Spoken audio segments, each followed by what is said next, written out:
고요. 이제 세 번째 주제로 넘어갑니다.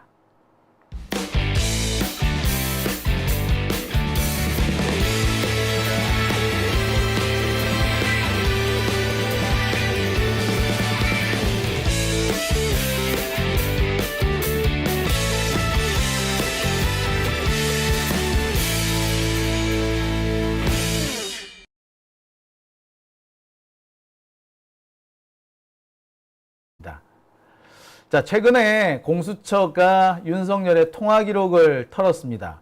정말 탈탈 털었더라고요. 윤석열 개인 핸드폰도 털었고요. 800에 7070도 털었습니다. 이렇게 털었으면 빨리 다음 단계로 넘어가야 되지 않나요? 턴 시점도요, 7월 말 8월 초에 집중되어 있는 걸 알고 있습니다. 그러니까 2년이 지나면 통화 기록이 사라지는데 그 기록이 사라지기 전에 싹 입수한 겁니다. 그랬으면 벌써 한 열흘 정도는 지났네요. 좀 길게 잡으면 보름 이상 지난 걸로 보이는데 이쯤 되면 지금쯤 뭔가 후속 조치가 들어갔어야 정상입니다. 그런데 후속 조치에 들어갔다는 얘기가 없어요. 통화 기록을 털기는 털었는데 계속 미적되는 것 같습니다. 공수처가 이렇게 통화 기록을 털어놓고 후속 조치, 후속 수사에 미적거리는 이유는 윤석열 정권의 눈치를 보고 있기 때문이다 라는 얘기도 있고요. 아니다, 검사들 눈치를 보고 있다 라는 말도 나옵니다. 실제로 공수처 수사관들에 대해서 검찰이 보이지 않게 보복을 한 사례가 있기 때문에 그런 겁니다. 일기 공수처라 그러죠. 이 앞번 김진욱 공수처장이 있을 때 그 당시에 수사를 담당했던 많은 이 검사들과 공수처 검사들과 수사관들이 검찰 촉으로부터 적지 않은 외압과 탄압을 당했다는 얘기가 지금도 계속 나옵니다. 실제로 어떤 공수처 검사 출신의 어떤 변호사는요, 지금도 상당히 조심하고 있다라는 말도 합니다. 하나씩 좀 짚어보겠습니다. 자, 아시다시피 지난주, 그러니까 벌써 일주일이 다 됐네요. 공수처가 윤석열의 석 달치 통화 기록을 확보했다라는 보도가 있었습니다. 7월부터 9월까지, 그러니까 2023년 7월부터 9월까지 석 달치 분량이고요. 확보한 시점은 7월 말부터 8월 초였던 걸로 알고 있습니다. 자, 석 달치 핸드폰 통화 기록만 확보한 것이 아닙니다.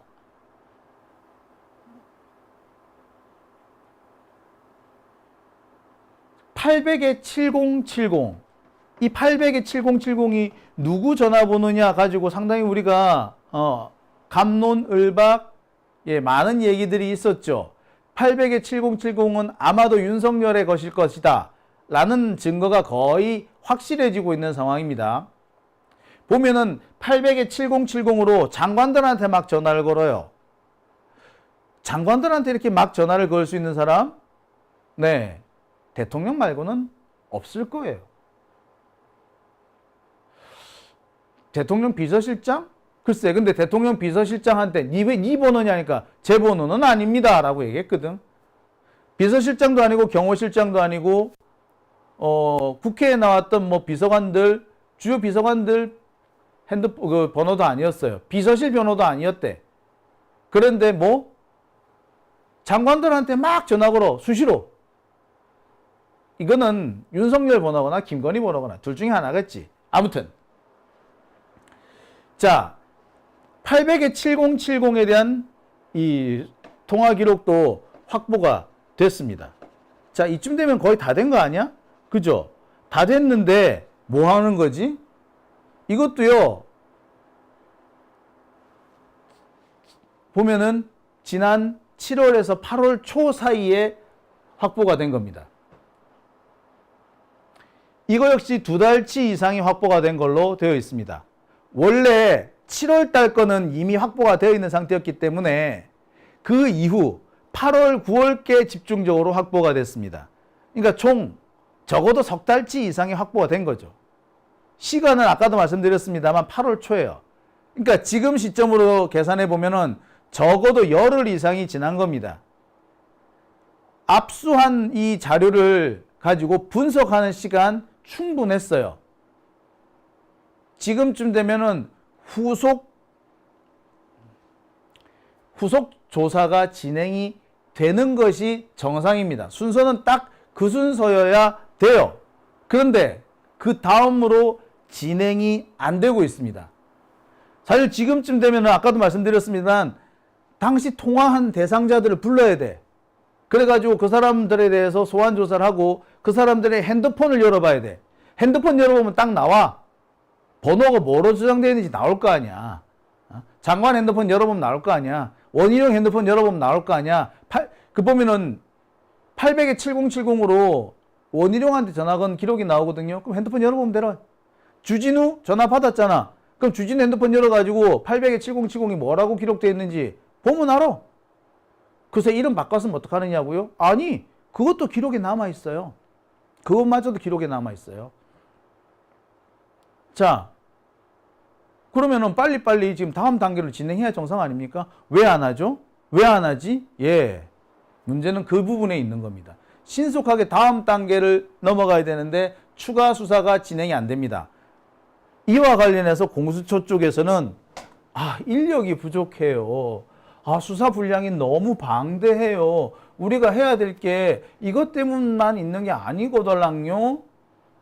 라고 얘기를 합니다. 한마디로 핑계를 대는 거죠. 자, 근데 저는 이 부분이 참 이해가 안 됩니다. 벌써 1년 넘게 수사를 하지 않았습니까? 최상병 사고가 난 건 1년 1개월이 지났고요. 소위 말하는 경로 사건이 발생한 지도 이제 1년이 지났습니다. 지금쯤이면은요, 수사 결과가 나오기 시작해야 될 때입니다. 근데 여전히 압수수색이 진행되고 있다? 아니, 이게, 무슨 엄청난 비리 사건, 비리 사건도 아니고, 경로 사건이잖아. 근데 이걸 하나를 못 밝힌다고요? 예. 그겁니다. 지금 공수처는요, 핑계를 대고 있는 거죠. 인력이 부족하다, 수사가 너무 방대하다라는 식으로 핑계를 대고 있습니다. 왜 핑계를 대지? 수사를 미적거리고 있다는 거죠. 지금까지 공수처가 수사와 관련된 기초자료, 기본적인 사실관계가 담긴 자료들을 많이 확보했어요. 충분히 확보했습니다. 관련자 진술도 많이 받아냈어요. 거기다가 청문회에서 확보된 그런 진술도 있지 않습니까? 김규현 변호사 녹취록도 있지 않습니까? 수사를 하려면 충분히 얼마든지 할 수 있는 단계에 와 있어요. 수사가 잘 안 되는 건 오로지 공수처의 스탠스, 달리 말하면 공수처의 태도, 자세, 입장 때문에 그런 겁니다. 뭔데? 왜? 공수처의 스탠스가 뭔데? 입장이 뭔데? 왜? 이와 관련해 가지고 공수처 쪽의 얘기를 조금 제가 들어봤습니다. 대놓고는 말 안 하죠. 돌려 얘기를 하는데 결론은 이겁니다. 외풍을 막을 수 있는 장치가 없다. 검찰 같은 경우에는 검찰총장이 막아준다 그러죠. 검찰총장이 안 되면 중앙지검장이라도 막아주지. 그런데 공수처는 그런 게 없는 거야. 물론 검찰총장이나 중앙지검장이나 집현한테는 또 무사 통과죠. 아무튼 공수처가 지금 이 문제 수사를 제대로 못하는 것은 공수처장이 강단이 없고 흐물흐물하기 때문이며 공수처장이 여기저기 눈치를 보고 있기 때문이라는 겁니다. 공수처장은요, 적당히 시간만 때우려고 온 경우도 있어요. 이 사람 같은 경우에는 자기가 관직 욕심이 있을 뿐 뭔가 수사의 결과를 내겠다는 사람은 아니야. 그래서 특별하게 수사 결론을 안 내리더라도 버티면은 뭐 공수처장 했으니까 돈벌이한테 그게 도움이 된다 이렇게 생각하는지도 몰라요. 아무튼 공수처장이 뭔가를 하겠다라는 강단이 없다는 거지. 지 말로는 힘이 없다. 제가 힘이 없어서 사람이 없어서 이렇게 돌려 말하지만 무섭다라는 걸 말하는 걸 수도 있어요. 내가 여기서 발 한 번 잘못 들이다가는 내가 정치적으로 골로 갈 수 있는데 라는 겁니다. 신념도 없고 막 그런 사람인 거지. 이런 사태는요. 1기 공수처 김진욱 공수처장 때도 사실 있었습니다.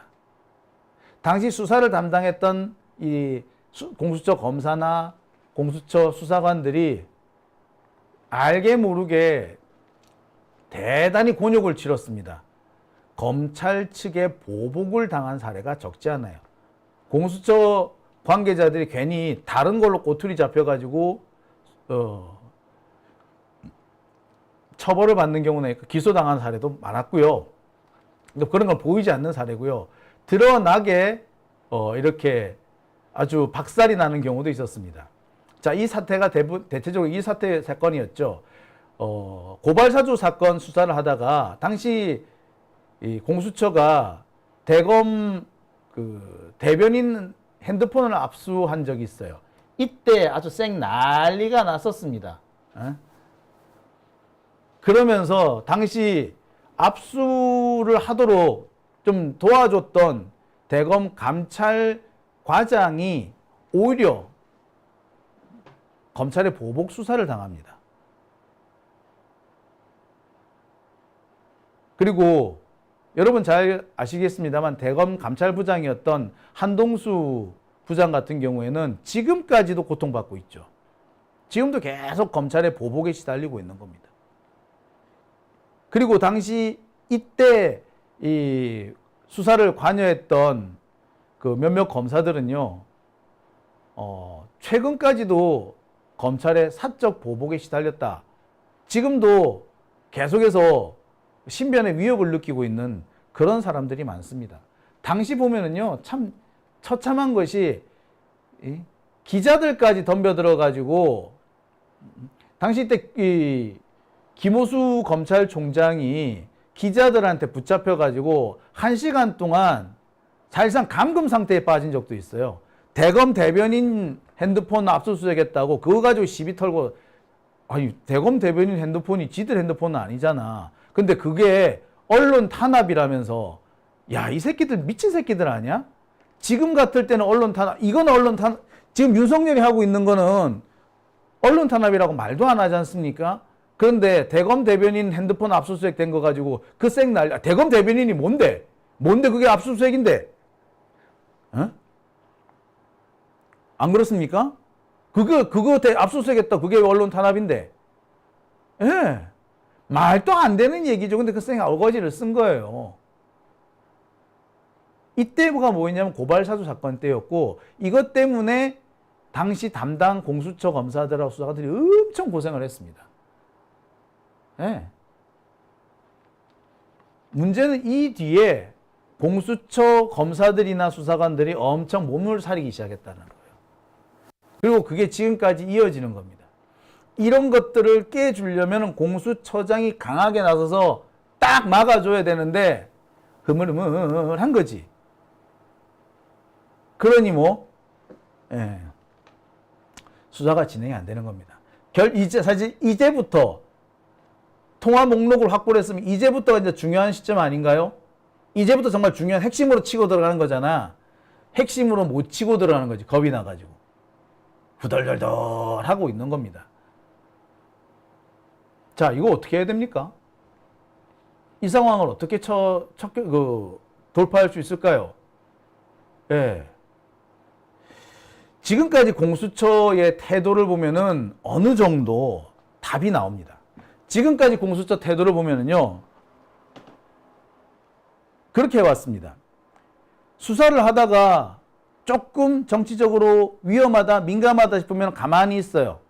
가만히 있다가 국회 쪽에서 세게 밀어붙인다든지 특검법이 또 진행된다든지 그러면 또 하는 척 한 발 갑니다. 또 관련된 청문회가 열린다 그러면 또 한 발 갑니다. 이런 식으로 진행을 해왔어요. 그러니까 결국에 이 다음 단계도 뭐 특검법에 대한 진행이나 관련된 청문회를 열거나 강하게 압박을 해 들어가야 되는 겁니다. 그래야지 공수처가 또 찔끔 움직인다는 거죠. 야, 정말 이게 이렇게 된 게 다 보면은 이 부분은 공수처법 부분은 김진표가 잘못한 거예요. 김진표가 잘못한 거고요. 검찰개혁법과 관련해 가지고는 박병석이 잘못한 거고. 그러니까 국회의장이라는 사람들이 타협을 시킨다면서 괜히 엉뚱한 짓을 한 거야. 그리고 그때도 타협을 할 게 아니라 그냥 밀어붙여도 되는 거였어요. 의석수가 있는데 왜 그걸 질질 쩔쩔 매고 그래. 그때는 김진표, 그 다음엔 박병석, 이 두 사람들 때문에 사실 해야 될 개혁을 제대로 못한 겁니다. 그때 제대로 탁탁 밀어붙였으면 이런 사태가 안 생겼어요. 그때도 국힘당에 별 희한한 억지를 쓰면서 질질 끌었거든요. 그리고 공수처법을 만들어 놓고 공수처장 임명을 1년 가까이 못하고 질질 끌었거든요. 이유가 뭐냐? 그 당시 김진표가 만들었던 공수처장 임명 방식, 요거 때문에 그런 거였어요. 3분의 2 찬성으로 공수처장 임명하게 만들어 놔버린 거야. 그래서 이렇게 하고 있는 겁니다. 그때 그냥 5분의 3 임명 정도로 해서 가버렸으면 금방 끝났어. 그랬으면은 지금쯤 공수처가 적어도 지금 같은 상황은 아니었을 거예요. 그러니까 계속 힘을 빼는 자들이 있고 검찰이 힘을 북돋아주는 자들이 국회의장직을 앉아서 그런 겁니다. 정말 답답한 거예요. 괜히 왜 쓸데없이 지가 나서가지고 의장 중재안 이런 거 내가지고 일을 배려놓느냐고. 그 의장 중재안이 중재안 같은 중재안인 게 아니라 사실상 법안을 누더기로 만드는 중재안이거든. 법안을 누더기로 만들면은 합의를 하면 뭐해? 근데 그 누더기를 만든 거를 치적으로 생각하더라니까? 누가? 김진표, 박병석. 자, 이게 얘기가 옆으로 살짝 셉니다만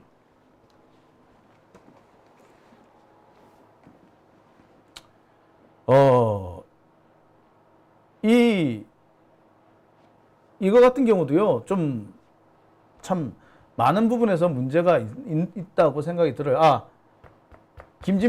박병석하고 김진표하고 위치가 바뀌었네. 박병석하고 김진표가 위치가 바뀌었습니다. 참 의장 중재안 이런 거 함부로 내는 바람에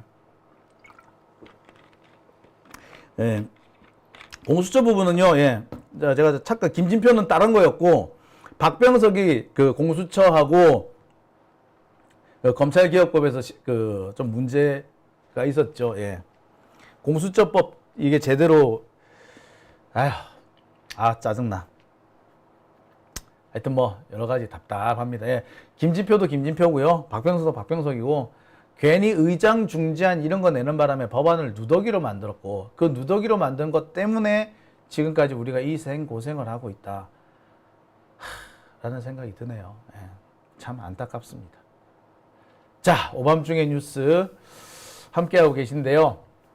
자, 제가 좀 전에 이 공수처를 움직이게 하려면 뭐 특검법을 또 만든다든지 이렇게 해야 된다 라고 하니까 벌써부터 걱정하시는 분이 있습니다.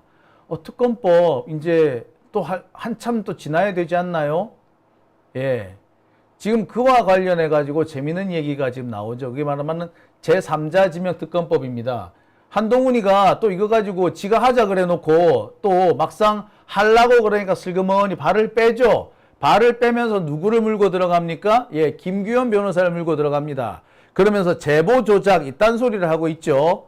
자, 그러면서 일부 언론들에서 한동훈이 이렇게 제보 조작까지 특검에 포함시키자라고 말한 것 때문에 민주당이 받아들이지 못할 것이다 라고 떠버렸는데 이에 대해서 김규현 변호사가 바로 한마디 합니다. 뭐라고? 누가 수용 못해? 하자. 나 아주 좋다. 하자. 나 얼마든지 수사 받을게. 라고 얘기를 합니다. 자, 이렇게 되면은 제3자 지명특검법 역시도 생각을 해볼 수가 있게 됩니다. 이게 솔직히 말해서 제3자 지명특검법 한동훈이 하기 어려울 거예요. 못해. 지금 사실 한동훈도 그걸 하겠다라는 뜻으로 한 게 아니라 민주당 괴롭히려고 하는 거였는데 지금 이게 한동훈으로서는 지금 현재 외통수 딱 걸린 상황이 될 거예요. 아무튼 이렇게 돼서 특검법에 대한 논의가 활발해지기 시작하면은 공수처가 또 움직일 겁니다. 그러니까 우리는 끊임없이 계속 밀어붙이고 때리고 끌어내고 해야 된다는 겁니다. 한동훈이가 어쩌든 간에 우리는 계속 두드리고 두드리고 또 두드려야 되는 겁니다. 그래야지 움직일 거예요. 할 수 있는 거 최대한 해야 됩니다. 김규현 변호사가 거의 살싱성인이잖아. 솔직히 기분 되게 나쁘거든요. 처벌을 받을까봐 문제가 아니라 나는 아무 잘못이 없는데 이씨 불려다니는 거 딥다 기분 나빠요. 자존심 상해요. 하지만 좋아. 내가 가줄게. 라고 얘기를 한 겁니다.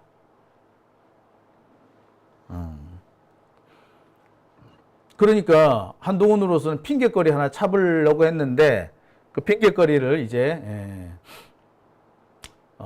놓친 거죠.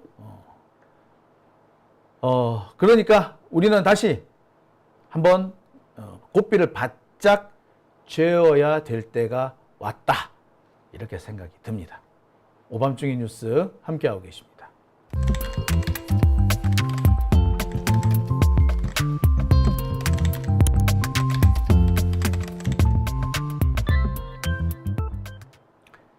네, 아이유님께서 진정 멋진 해병이라고 하셨고요. 잼파랑해님 정의 규현 힘내라 라고 하셨습니다. 그럼요. 더 힘을 내야 되겠죠. 자,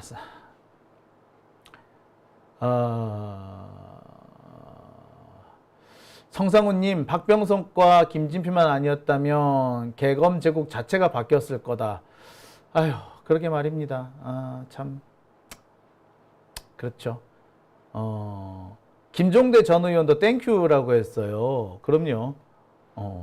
누가 겁냄됩니까? 오히려 윤석열 정권 그리고 검찰 정권을 더 많이 공개적으로 때릴 수 있는 계기가 되지 않을까라는 생각이 드네요. 자, 오밤중의 뉴스 그러면 오늘 후원해 주신 분들 소개해 드리겠습니다. 보니까 일상만세님께서 후원 회원에 가입해 주셨고요. 아이유님께서 일본에 계신 모양이에요. 역시 후원해 주셨습니다. 감사합니다. 자, 그리고 계좌 후원해 주신 분 소개해 드리겠습니다.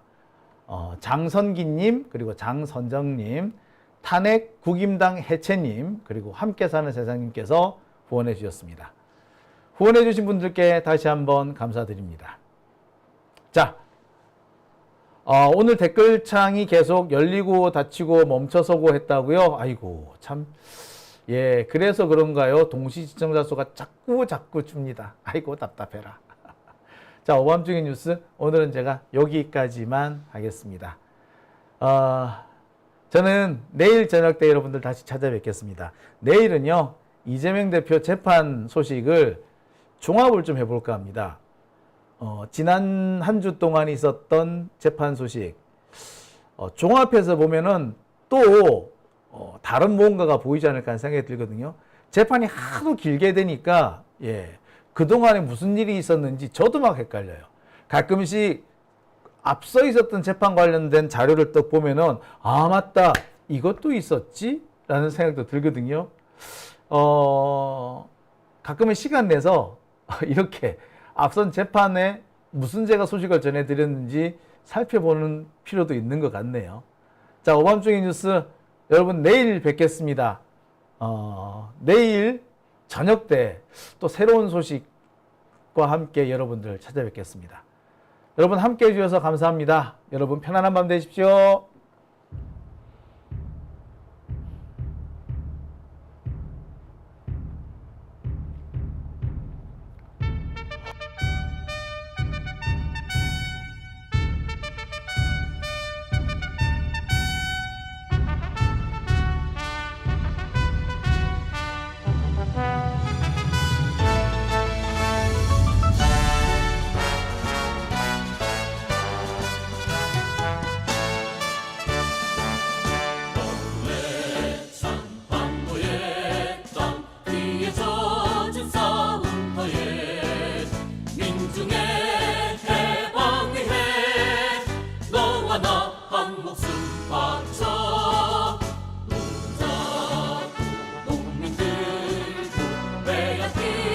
그 누구도 투쟁의 전선으로 나서라 깃발 힘차게 독재 정권의 저 폭력에 맞서 외세의 수탈에 맞서 역사의 화진 속에 외치나